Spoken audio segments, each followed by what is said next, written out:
are you guys doing today? Good. Welcome back to San Francisco. And you guys were just here. And what I know there's a lot of food in the film. What are some of the favorite places that you guys would go eat in the city that are like Asian restaurants? RNG Lounge. RNG Lounge. That's where I had my wedding banquet. I love that restaurant so much. Turtle Tower. Turtle Tower is a really good pho place. It's my favorite. I like the one in the Richmond the best. Gosh, there was so many places. So we had that fancy dinner. Yeah, we went to Atelier Cren. Yeah, Loved prep that. for the fancy part of the movie. That's right. Mm-hmm. Randall had never experienced that before. No, that was very jarring. They brought out like this gold ball and was like crushing grains, and Randall was just it giggling. was very fancy. Clipping the leaves So of the fancy like in plants. the too, movie. yeah. What is this piece of lettuce? Yes, Yeah. yes, San very Francisco. fancy. This movie accomplished a lot of firsts for Asian Americans. I wonder going forward, what would you like to see, like roles for other Asian Americans? I would love to see like a horror film. There's a lot of great, Asian horror films from abroad, but I'd love to see like a one that features mostly Asian Americans. I think that'd be really interesting. That's a cool idea. Yeah. Awesome. And question for Ali. You grew up in San Francisco. I did. How has the city changed since you were growing up here? I know rent's higher and all that stuff, but to you personally, how has the city changed with the news of the Punchline closing and all that? The Punchline really got to me because it's such a special place to me that I came through, and I'm hoping something can be done to save it because I don't know where else comics are really going to develop and get their voice in San Francisco. It's such a big part of what makes this city so special. It's an institution, so I hope something can be done. Yeah. Me too. I know you guys are all about diversity in front of the screen. There's a lot of diversity, but I know you touched a little bit about in behind the scene. How did that come about? Like, of course, it's also important to have people behind the camera be diverse, but how did you get Netflix to do that, or?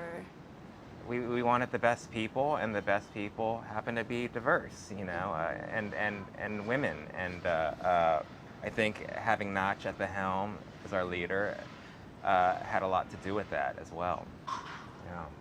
That's cool. And what was it like to punch Keanu Reeves in the face? It was a career and life highlight. Probably the best day of my life. That was one of my favorite scenes. The movie's so funny. It's so fun to watch that with an audience because when Yeah. Randall punches Keanu, everybody cheers. Like they're so happy for you, they're just so excited. And you forget how unexpected that is Yeah. too. Like you don't know the scene's going there. Yeah, no idea. Because Keanu Reeves is such a nice guy, and then the character that he plays is kind of the opposite. Yeah. That's what was so great about Keanu as an actor is that he totally got the joke, understood what he was willing to do it. and was willing to do It's it. crazy. Yeah. He didn't push back at all He had so on many- anything. He came with like suggestions to add to it, Yeah. So funny. What is your inspiration for Marcus's girlfriend? Like, that girl with Jenny. Jenny. That's someone that I've been wanting to see on camera for a long time. You live in the Bay Area. I'm sure you're familiar with that girl. She's such... I mean, I know, like, I could probably do, like, a TV show about, 10 Jennys living in a house. And then it's, like, it's not even... Then it's not, like, a show about, like, it's like they're so different from each other. Like, I grew up with so many different Asian women with dreadlocks who, were varying degrees of kombucha, And so... Where does Jenny stand in that? Is she like full kombucha? No, she's half? she eats Vienna sausage. That's she eats right, like processed food. That's right.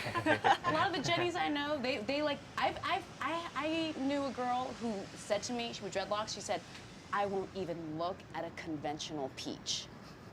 Oh my gosh. Yeah, What she does that said she even won't mean? look at it because peaches are known to have the most pesticides. And she was like, I don't even want to look at it. At a conventional peach. A conventional peach. That's what she said. And so, yeah, so it's so funny. exciting to have, I mean, her and his dad are like two of the characters that I'm very, very excited about. There were so many funny, Vivian Bang, who plays Jenny, like had so many funny jokes that we couldn't fit in. But in that dinner scene, remember you guys wrote that joke for her where she pronounced Oh yeah. Nook Mom. Nook Mom, yeah. She was And so then funny. he also says to her, "I thought your favorite movie was Dancer in the Dark."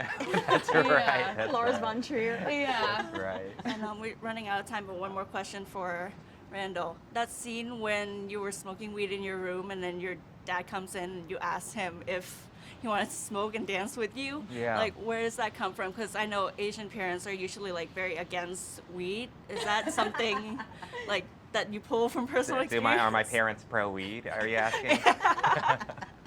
I think that relationship, it certainly wasn't my relationship with my parents, but that's a relationship that's very real, and it exists. Yeah, and for there sure. are characters like Marcus and characters like Harry all over San Francisco, and we just wanted to reflect that. Yeah. And I think that's like subtly subverting the norm. Yeah. For sure. In a cool way without making a big deal about it, but it's like just integral to the story. Yeah. I love how effortless it is. Yeah, it was like very authentic. Yeah. Thank you. All right. Thank you.